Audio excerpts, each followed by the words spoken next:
સુરત છે cyber crime સેલે એક મોટી સફળતા મેળવી છે.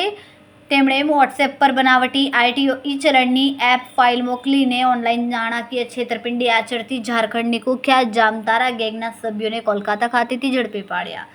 સાયબર ક્રાઇમ સેલ દ્વારા મળેલી માહિતી મુજબ 27 ઓગસ્ટ 2025ના રોજ એક વરિષ્ઠ નાગરિકને વોટ્સએપ પર અજાણ્યા નંબર પરથી એક આરટીઓ ઈ ચલણની એપ ફાઇલ મળી હતી. પીડિતે આ ફાઇલ ડાઉનલોડ કરીને પોતાના ક્રેડિટ કાર્ડની વિગતો ભરીને પેમેન્ટ કરવાનો પ્રયાસ કર્યો. જો કે પેમેન્ટ બટન પર ક્લિક કરતાં જ પેજ બંધ થઈ ગયો.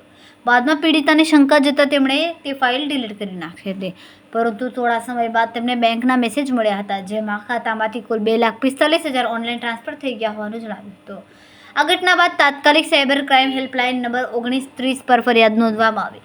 સુરત સાયબર ક્રાઇમ સેલની ટીમે ટેકનિકલ તપાસ હાથ ધરી અને ગુનામાં સંડોવાયેલ 2 આરોપીને કોલકાતા, પશ્ચિમ બંગાળથી પકડી પાડ્યા.